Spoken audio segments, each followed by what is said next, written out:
that Jan Koda. I wasn't a good student growing up. I was ill growing up.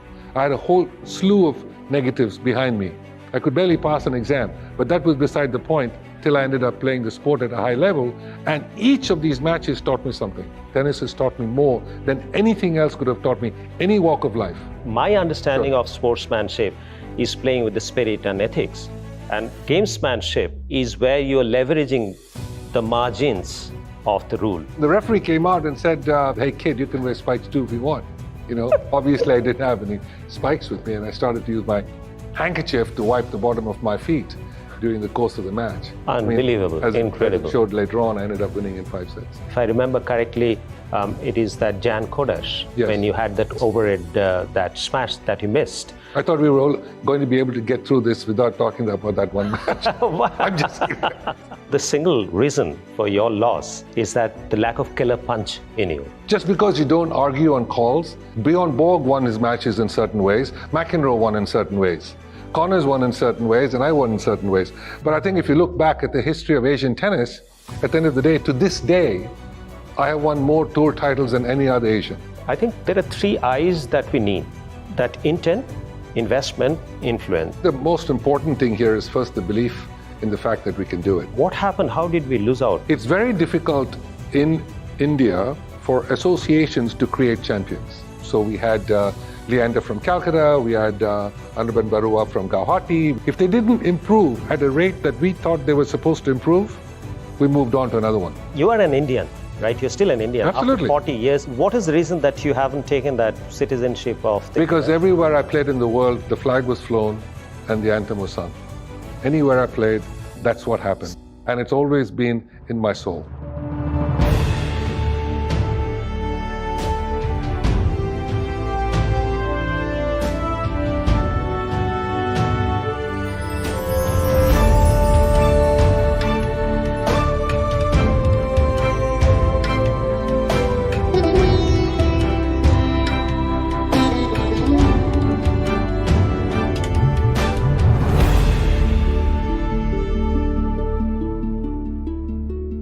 Sir, Mr. Vijay Amritraj, welcome to Duologue. Your performance and journey almost mirrored that of India in those days. You have excelled and represented our country with distinction, not only in sports, beyond the court, diplomacy, if you talk about humanitarian initiatives, or even culture. But above all, sir, I believe that you define a concept called against all odds. You seem to be a destiny's child. The way you were born, your childhood health, anybody who suffered that kind of a condition where you were constantly in and out of the hospital, sports, tennis would be included in the top 4, which requires strength, stamina, endurance, power, both mental and physical, and you did that. So did it happen, or you made it happen? Thank you for that wonderful introduction, Barun. Very nice to see you. And if you say sir, then I look for my father, so please call me Vijay. Okay. All right. Vijay with a V, yes. Barun with a B. Okay, there you go. There you go. It's very lovely to meet you, Barun. Thank you very much for having me on your show. This is very exciting for me as well. It's a long story, it's a long journey, but more than anything else, for me, sport has been my education. It has taught me more than I could have possibly imagined in doing anything else.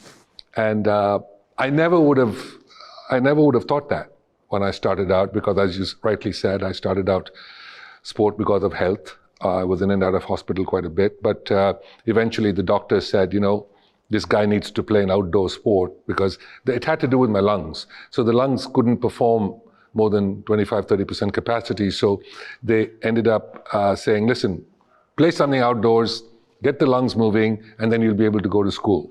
But otherwise, even to this day, even at my age today, if I have any problem with myself, I go out and play tennis. I think sports is a panacea for almost all the problems that we see around us. Exactly. Sports is the ultimate solution.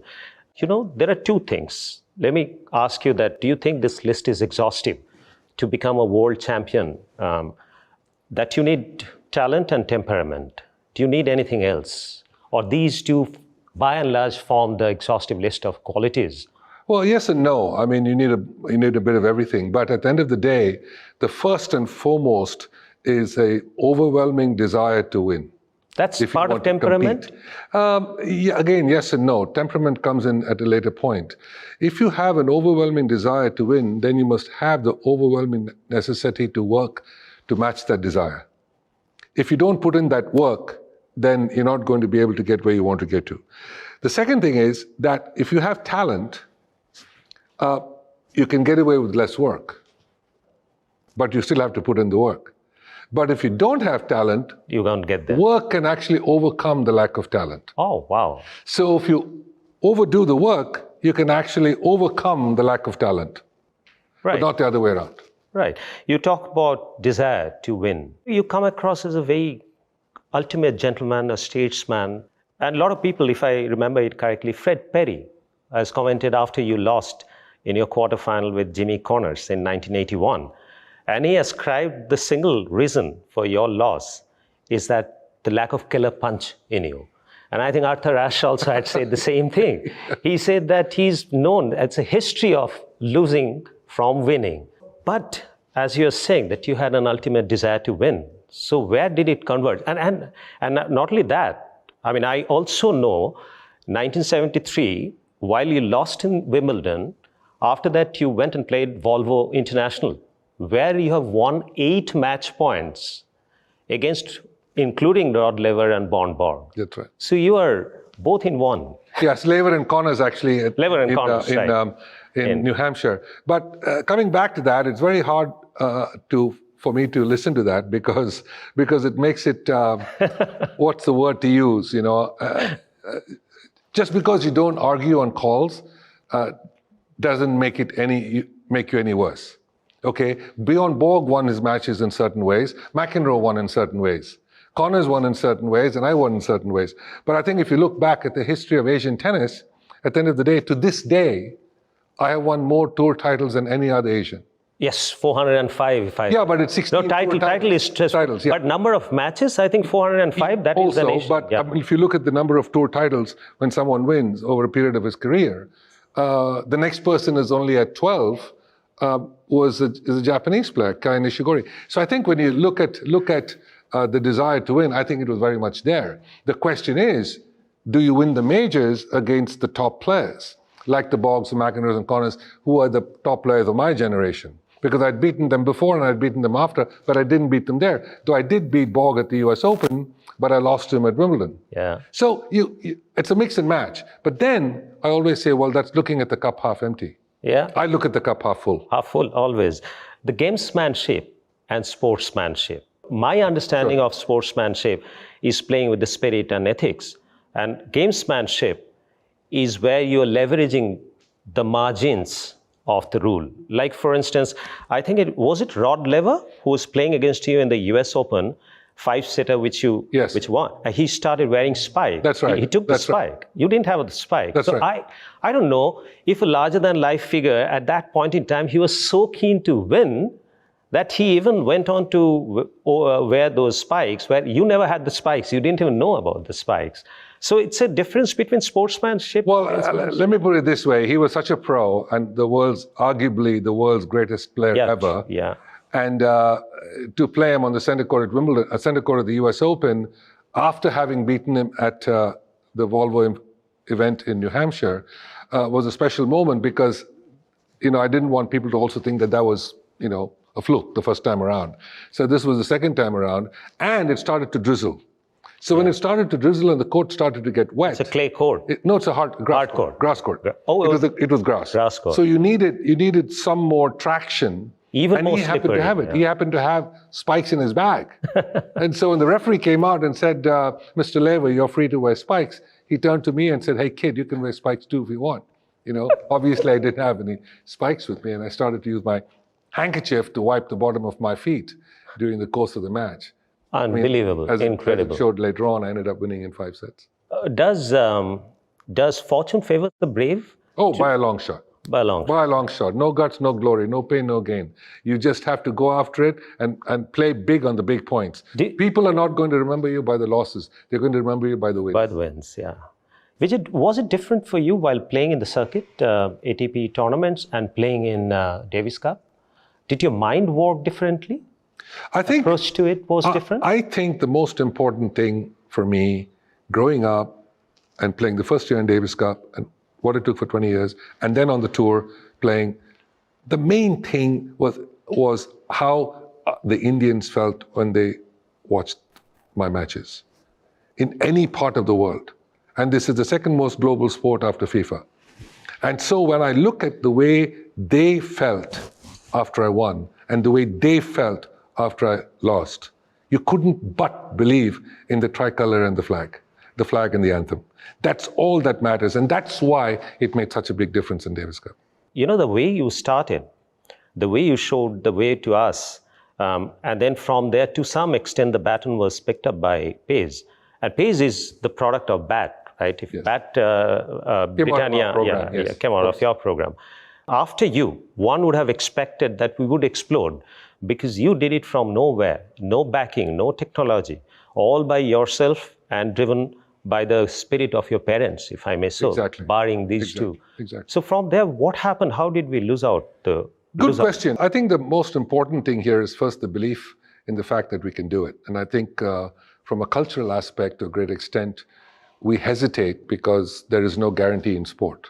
That's one issue, though that has changed over the 40 years ago since when I was playing and so on. I think that mental aspect is starting to move a little bit more. Today, no one asks a cricketer what you do for a living. Yeah. Right? When I was playing tennis on the tour, people would say to me, yes, you play tennis, but what do you do for a living? Right. You know, till I won my first big tournament. And then nobody asked me that question. So I think when we look at it, we have to add the element of risk into it and say, you know, what are you looking for here? But I want to kind of let the kids know and the families know that one of the best ways to get a good education, go to a good school and a good college anywhere in the world is if you play a sport well. That is true. That is absolutely true. And correct me if I'm wrong, Vijay, that I think there are 3 I's that we need. That intent, investment, influence. Mm-hmm. I'm sure sometimes I get confused that whether we as a country have that intent or not. Like for instance, if I recall that none of the budget speeches ever had mentioned about the money being allocated to sports and development of sports. I don't recall, maybe that had happened. Because what are we good at and what we are used to doing and what we are comfortable with is what we end up doing, right? Sport is not there yet as a comfort level because there is no guarantee. And if you don't make it, what do? That's the big issue. So irrespective of what sport it might be, that's why I think cricket has done a superb job with what they have, irrespective of whether you look at whether it's political, whether it's scientific, whether the coaching, whatever it may be. But they've got a good feeder system where from the under 18s, the juniors, the rural areas that they're able to pick up, because the country is very wealthy in cricket. And so you're able to go down the list all the way with no support from any state or federal government. Right. So cricket has built that pipeline from the school to the champions leaderboard. But then again, if you see around that time, before our World Cup win in 1983, cricket was also not there. Mm-hmm. I feel tennis, besides all other sports, has a little special significance. If you talk about imagery or the soft power that can accrue to a country, tennis has that. You know, it's a sport which is usually played by the upper echelon of the society. You talk about Wimbledon center court or US center court. The spectators are equally important almost in terms of their fame and familiarity as much as the players who are playing. So in India's interest, if India can parallelly replicate its success in cricket, in tennis, that would do a lot of good to India. And I feel that that's the reason legends like you, I think we still look up to you. Is there something that can be done? There are impediments, there are hindrances, there are blocks. But can we not look at it? So it ends up being a catch-22 if you go down that path. And I think the most important thing, of course, let's start with investment for a minute that you talked about. And let's say you can have a commissioner of sport.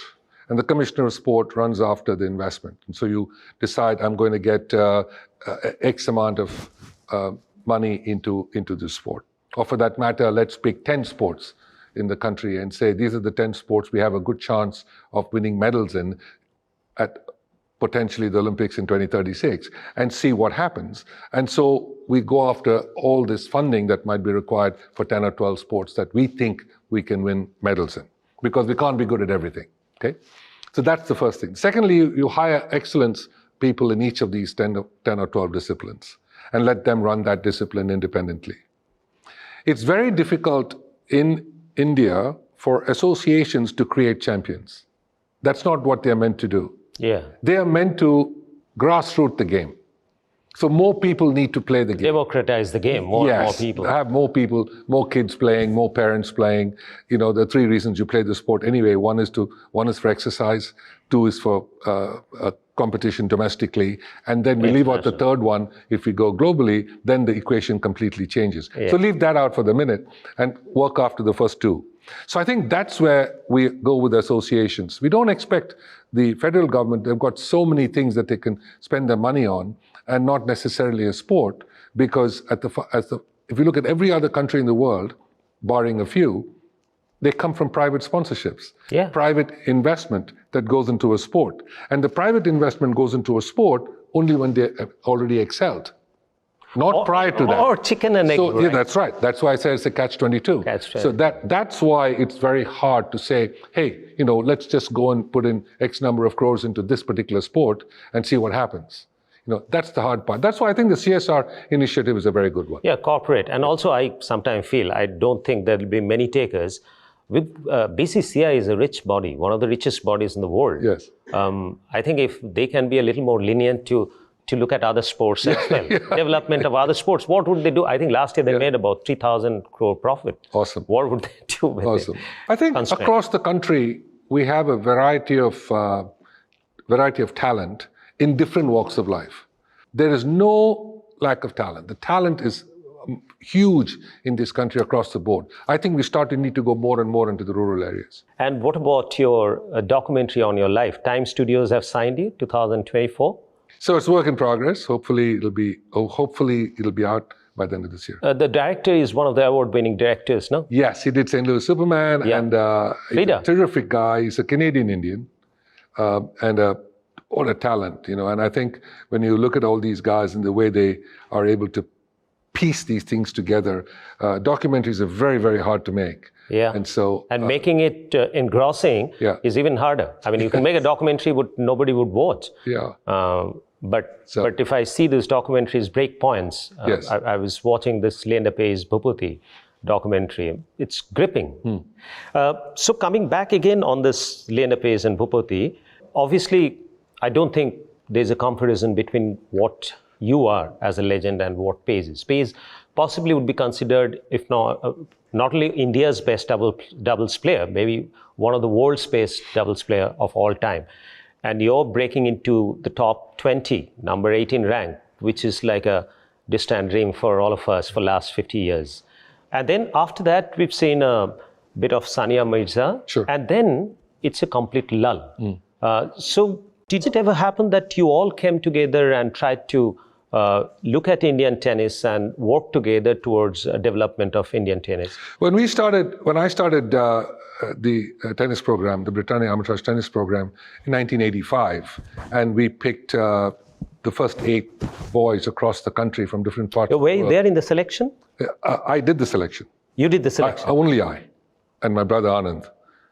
And it was done professionally. It was done for a reason. It was the only reason to have that program was to create excellence. It was not a free program just for the sake of charity. It was not meant to promote the game. It was not meant to hit grassroots tennis. Champions. It was to produce someone who can follow in the Davis Cup team. That was the reason to do it. And the kids we picked were in the age bracket of 11, 12, 13, in that age group. So we had Leander from Calcutta, we had Anirban Barua from Guwahati, we had KP Balraj from Chennai and Bangalore, we had Rohit Rajpal from Delhi. We had a whole bunch of kids. And then their guarantee was only to keep them for a year. If they didn't improve at a rate that we thought they were supposed to improve, we moved on to another one. Oh. That was it. It was meant for a reason. You got a scholarship, so to speak, for 1 year. Everything was given, your education, your books, your travel, your coaching, everything was given, and they lived with us. We had a special home for them. And my mother tasted every meal before they ate it to make sure this was what they should be eating. My mother did homework with these kids for school. My mother dealt with every part of each person's religion. 8 of them came in the first batch? That's right. So your mother then had 11 kids at that point in time. 3 of you and... Well, we were already done. grown up. We were already done, yeah. So I think, I said if she couldn't run that program from that perspective, I was not going to do it. And that was very important. So it tasted success. I mean, one of the best things that happened. We had 3 Asian junior champions and 1 Wimbledon junior champion. So that means it can be done. But I hope that program would generate more programs around the country with other youngsters who came after me. But that's what we were lacking. That didn't happen. Yes. Now, this is something I wanted to bounce off with you. I got to know, I think Roger Federer would have been the national team soccer player if he hadn't played tennis. I think the legs are very important, right? If your mind can control legs, the rest of the limbs, hands are easier to be controlled. And even if it's racket sports like tennis, which we tend to think that we need a lot of power to hit the ball, but I have to reach the ball. When I was growing up, I was the tallest guy along with Stan Smith. On the tour, I was one of the tallest people that ever played the game. Today, it's the average height on the tour. Yeah. It's the average height at 6'4". Alcaraz is one of the shorter players. Also. So I think when you look at it, all our boys now, and our girls for that matter, in tennis, are much taller, very athletic. They put in a lot of time in the gym. They're training the way the training today needs to be done. So I think we have all that now. We don't have to go looking for it elsewhere. I've heard Pace saying that he wasn't that good in the trial. He's one of his friends who apparently was a better tennis player, his classmate, but yet he was recruited for the... Yes, and as you rightly said, we went after the legs. You went after the legs? After the legs. Wow. Leander had spectacular legs, awesome legs. His the tennis issue was not the issue, because that we could teach. So we had 2 foreign coaches with us who lived with us here as well. And so I said, listen, don't worry about the tennis. The legs is what we're going to go after, because we need a good athlete to play this game. And that's where we started. Plus, you need to reach the ball. Even if you're 5 inches shorter. Right. But if you reach the ball faster, you're there. Yeah. Speed. So that's what it is. Okay, I have to go back and tell him. Yes. He's still wondering. Absolutely. No, absolutely. He was a terrific athlete. That's why he was so quick at the net. We saw all that. You know, you can fix a lot of the technical aspects of it. Natural ability, it's hard to teach, Yes. Comes with you. Yes. So so then others didn't take it up from there. Where you started, you were the beacon, you showed them the way, but then that got fizzled out. But can't we get all of them together? What it would take a Vijay Amritraj to lead the way so that India looks back again? And it's worrying. You see the kind of players that we have in the world circuit, it's worrying. From where you were, from where Leander and Bhupati and Sania Mirza have kept the flag flying high. From there, nowhere we are. We don't have anyone actually playing the Grand Slams on a regular basis today. Just playing. Just getting into it. Yeah, that's the hard part. Can't we get back there? Can't we look at this? I mean, what would require a Vijay Amritraj to lead the way again, which he did 50 years back by playing himself? So, I played Davis Cup for nearly 20 years. Yeah. So I served my country when I was good enough to do it. Post my career, we ran the Britannia Armitage tennis program for 15 years. Something that we created, which was one of its kind from all of this part of the world. No sport had it. The MRF Pace Foundation started on the basis of our program. They learned it. From us. And so when you look back at it, I said, okay, we did that for 20 years on the tour. Then I did this for 15 years. So my time is done. Tennis has also moved on. You got to get further kids who can come and actually run it, like Leander, like Mahesh, like Bopana, like Sania, like all of them who came after us. And they've also retired from their game. So they are in a good position to actually have a younger view at what's happening today. And that's an important factor. You got to go with the times. No, we were still looking at you because, you are an Indian, right? You're still an Indian. Absolutely. After 40 years. What is the reason that you haven't taken that citizenship of the Because US? everywhere I played in the world, the flag was flown and the anthem was sung. Anywhere I played, that's what happened. And it's always been in my soul. I would expect that some of you form a federation or form a like a BCCI kind of an association and work towards it, and go across to BCCI and say that, hey, what are you doing with so much money? I mean, we could also create something in tennis. And you said that this is one of the highest risky startup programs in sports. But then, one can also hedge the risk. Like, if I'm not wrong, Roger Federer, his lifetime income would exceed $1 billion US, right? And then every year he was about $100 million he was earning. So if we create an ecosystem where you're hedging your risk by having, let's say, 100 players you're investing in or 200 players you're investing in, even with the 2%, 4% success rate, you would still get there. Corporates have the money, CSR has the money. Government's role is to create the policy. I would tend to think that the ecosystem has completely changed now. There's no shortage of money. Yeah. And it's a question of someone at the helm being able to run it. Yes. And that's certainly not me. Why is that? Because my tennis career is over and done with. I moved on to doing other things, which is of great interest to me. Okay. And it's very important that the younger players who understand and can still play with the younger players to be able to see what is out there today is critical. I think that's very important. You got to understand the way the younger players practice today. It's night and day from the way we played. The only thing that's in common today, the court is the same size. Yeah. The net is the same height. Yeah. But the ball is different, the court is different, the bounce is different, the rackets are different, it's made differently, the shoes are different. Everything is different today. The only thing that's common now is how you feel at 3, 4, 15, 40. That's the only thing that's common. And that feeling only people who've played it can have. So I think when you look back at the way sport needs to be looked at today, because there is the money available across the country. So tennis is an open sport at this point in India, and it still hasn't been touched. Yes, so we miss out on that opportunity. Maybe we'll see that how we can still get you back. Yes. Because I would rest my hope onto one person, which will be Vijay Amritraj. Because everybody has to look up to him. Yeah. We got to forget. At least from a height perspective. Even from the stature and the statesmanship perspective, height is an added advantage there.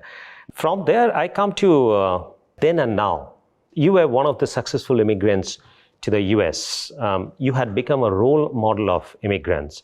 The way the current political scenario or the whole scenario around the world is shaping up, do you think that it is a completely different world that we're living in? Absolutely.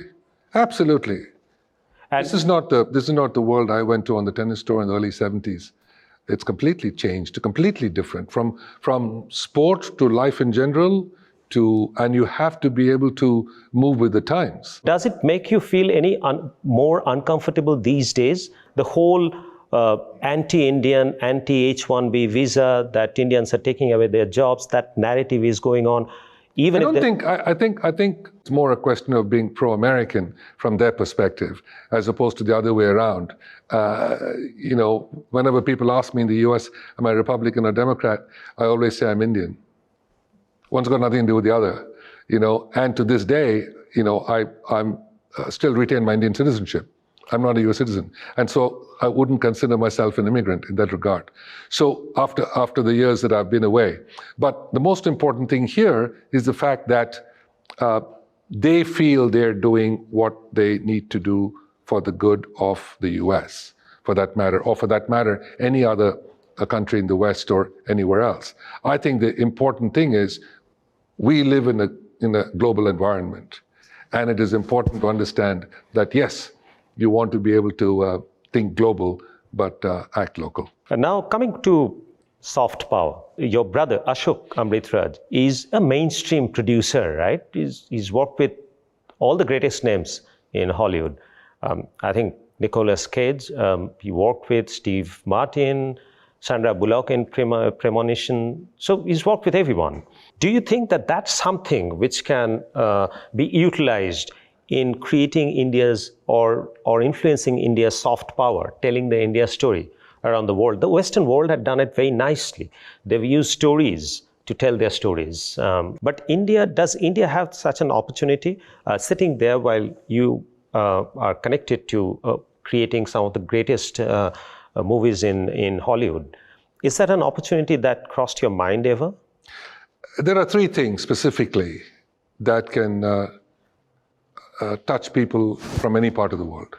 Three things. Yeah. And in my humble opinion, it is these three things that can and will always continue to make the difference. Sport, it's only how good you are. It's not your color, it's not your religion, it's not your ethnicity, not where you came from, not what you did, nothing. It's only how fast you can run, how much better are you, will you win or will you lose? That's all that matters. And that's why people come to admire you, that's why people come to see you, that's why people come to want to know you, and so on and so forth. And if you're good at that, in any sport for that matter, it rings a bell, and people will remember that. The second, of course, is music. It's completely universal. And when you see an incredible piece of music, whether it's Hans Zimmer, whether it's A.R. Rahman, whether it doesn't matter. It is music that rings in your ears. That's why we call it music to my ears.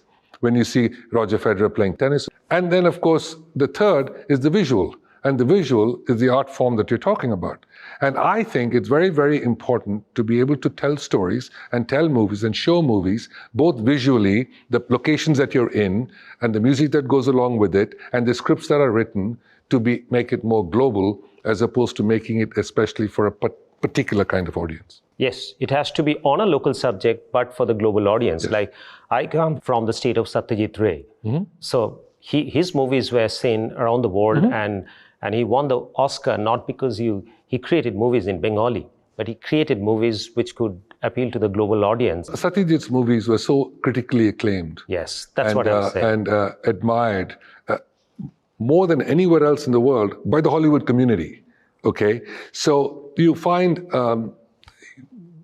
someone like Steven Spielberg who doesn't receive an Oscar. Yeah, he has billions of dollars from the box office, but someone like that didn't get out. Tom Cruise. This year I was there when he actually received an honorary Oscar, when he actually received it because he had not received an Oscar yet.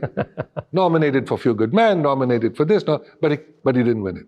And he has put so many dollar signs on every movie that he's been in. Yeah. So I think when you look at a movie coming out of India, I think we should continue to look at potentially making it for a global audience, and it's able to touch everyone, whether it's Biloxi, Mississippi, or whether it's Bangalore, it's the same thing.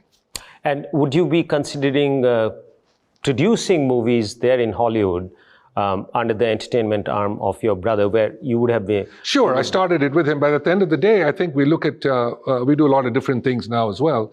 And, there are a lot of projects in the works that could be made to be able to whet the palate across the board.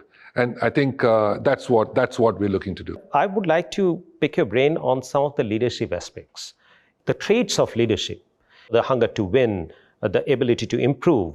How did you react to failures? Because to my mind, Vijay, that failures are the greatest teachers. Mm-hmm. So how did you react to your mistakes? Well, I think that's the thing about sport. It's very clear. It's very black and white, especially our sport. I go into a match today feeling good. The practice session I feel I'm playing fantastic.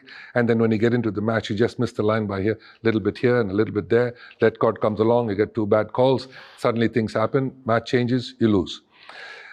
The most important thing to learn is you learn from a loss. You very rarely learn from a win. When you win, you're thinking of the next match and you move on to the next match.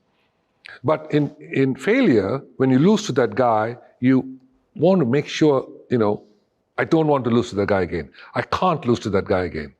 So what is it? Is it just my hard work, or is it something that I did badly that particular day? So you go back and revisit that. That's why people look at tapes, they look at practicing that particular shot, and so on and so forth. The other important factor is what you actually do on the big points, in our sport anyway. Yeah. When you draw that comparison to a business venture, the team has to come together, whether it's a 4-man team, 2-man team, or an 8-man team, when you're creating a product. If one of those people are not doing what they're supposed to do, the product doesn't get there. If the product is finally good and you don't have a good person in marketing and sales to be able to push it out there, you're not going to be able to get there either. So it's something that this sport teaches you to cohese as one person, as far as the sport is concerned. So I think from defeat, you learn so much because you don't want to lose to the same guy again. The best example I could ever give is Abraham Lincoln, losing every election he ever had till he won the presidency. Yeah. So I think that always has stayed in my head. You know, Ali told me the same thing. I served the United Nations for 7 years as a messenger of peace alongside Muhammad Ali. And listening to him, he always said he was not a boxer. He always said that boxing was a journey for him to be able to deliver what he needed to deliver. So I think when you look back at things like that, which is ingrained in your head, it's so vital for your growth. That's my education. That's why I feel tennis has taught me more than anything else could have taught me, any walk of life. I wasn't a good student growing up. I was ill growing up. I had a whole slew of negatives behind me. I could barely pass an exam, but that was beside the point till I ended up playing the sport at a high level. And each of these matches taught me something. And I learned from each and every one of them, from the balls, from the corners, from the McEnroes, and all of the best players of our generation. And even when I do television and watching these matches playing, you see, I can almost hear Federer thinking as to how he plays. That's why we admire an athlete with such grace, like a Federer. Brilliant. The momentary mistakes which happen, which happens to all of us in life, which is a judgment call or whatever. Like, for instance, if I remember correctly, it is that Jan Kodesh, when you had that overhead, that smash that you missed. I thought we were all going to be able to get through this without talking about that one match. I'm just kidding.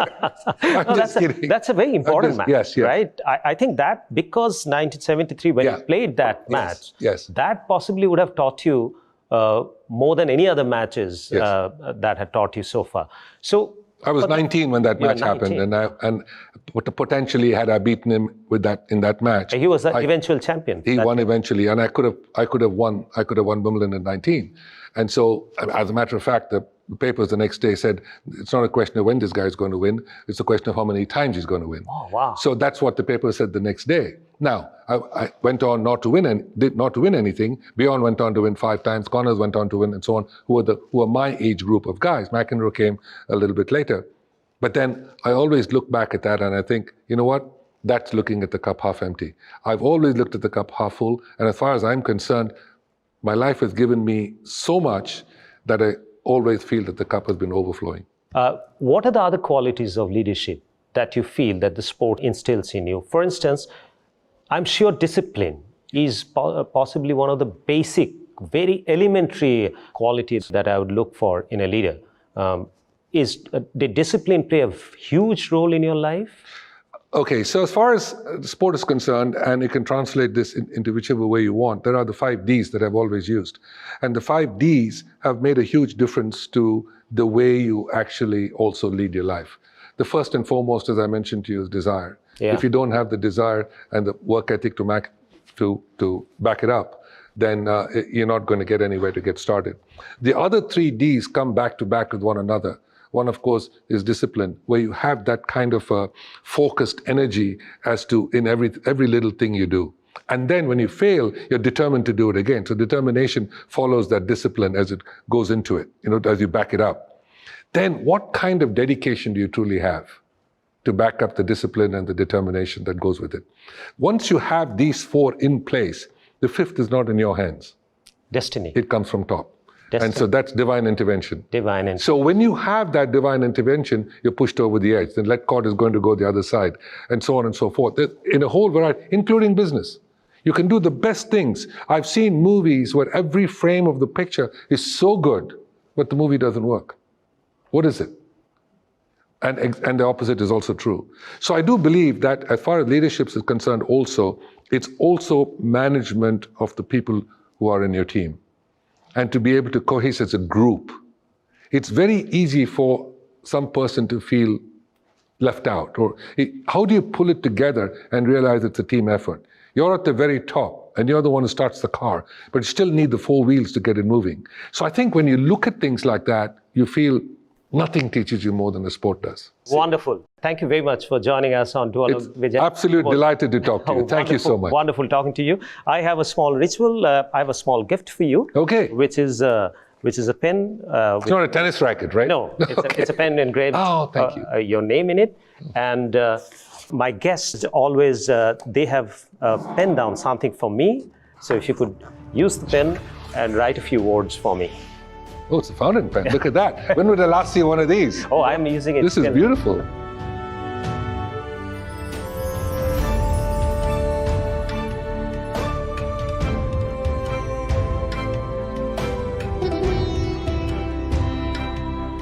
Thank you very much. So nice to see you. Wonderful, wonderful speaking to you. I wasn't a good student growing up. I was ill growing up. I had a whole slew of negatives behind me.